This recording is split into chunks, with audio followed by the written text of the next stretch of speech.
So can a human experience unlimitedness and total purity? We, according to the early fathers of the church, we become God in the same degree that God became human, which in Christian teaching is complete, is total, in everything except deliberate rejection of God or sin. So we are, put it this way to be a little more strong, we're each incarnations of God. And to me, this is the Christian position in regard to reincarnation. It's not a final statement of denial or approval. It expresses the mystery, which may be both. But the essential of the process of reincarnation in the more profound expressions of it in the Eastern religions is simply to get out of the cycle, is to be transformed fully, or to reach the enlightened state of nirvana. And I think the Christian idea of transformation is not quite enough to fully express that. The term divinization or deification that are often used in the Eastern Orthodox traditions expresses that right in our faces, so to speak. And it's thoroughly present in the Western liturgy, but not spoken of quite as vigorously as perhaps it needs to be in our time. Because it's the coming of God into society through the manifestations of the divine in each of us, calling us to participate in or co-create or perhaps co-redeem, if that's a word that is meaningful to most people, which doesn't mean paying a price for our sins, or giving us a check to pay for our misdeeds, but rather it means manifesting the love of God in the human situation, which involves suffering, and sometimes suffering for others, since the human family is one species and has one source, one destiny, and so we're so interconnected and interdependent that what happens to one is happening to us all.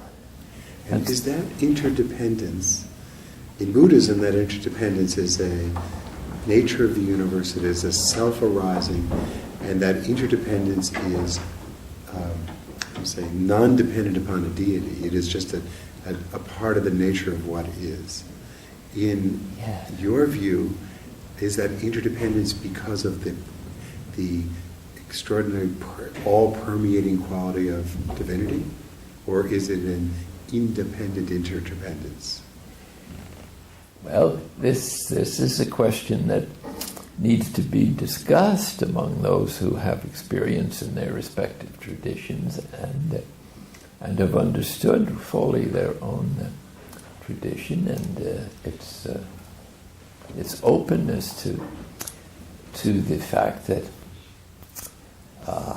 it's impossible to use words or concepts to describe, because this reality is both yes and no at one time, both one and two, and both dual and non-dual, and these are things that our rational intellect just can't handle at the same time. And so it's the intuition into the unity of the opposites that begins to give a certain sense of what I like to call the mystery, because the mystery is what contains all truth without expressing it in concepts or words or terms. It can only be pointed to. Is the divinity within us and we recognize it, or is there the potential for the divinity with us, but we have to call it? Well, it's both. This is one of the things that I mean when they say you can't express it in one term. Mm-hmm. And when you express all of it, it sounds like a contradiction. But it isn't. It's just our intellect that can't deal with the full reality or translate it into articulation that's conceptually available for the human reason. But it's totally real, totally present. So the divine presence is not only within us, and has to be if God is existence, which seems to be about as close to a good definition as anybody has come. Even the great Hindu mystic Ramana Maharshi said that the I am that I am of God's words to Moses in Exodus is the best definition there is of the ultimate reality. But it's saying something that is also not quite true. Right. That is, that everything is in relation to God, if it exists at all, because God is the source of all that exists. So everything is in relation to God. Yes. Not everything is of God or is filled with God. Well, it depends again now what you mean by relationship. Right. And relations is something that develops or can grow. Right. It becomes more profound, more integrated. So the discovery of the great teachers or wisdom teachers seems to be that this existence that we participate in is also manifesting itself in us. Not with the same infinite qualities, but with a participation in all that God is, to a degree that is so far beyond human expectations or imaginings that put it at its lowest element. It's as if we were God, according to John of the Cross.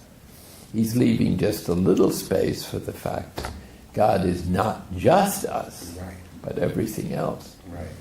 But the movement of awakening is to discover that we actually are God in virtue of being existing. Now the traditions all add other aspects of this relationship, which is peculiar to humans or to persons who have an intellect and will, who reflect on these mysteries, who can be grateful or who can love God in return. And so there's an ontological union that is to be discovered in virtue of our source in God, and there is the experience of compassion or the union of love, which continues to go on relating from love to love.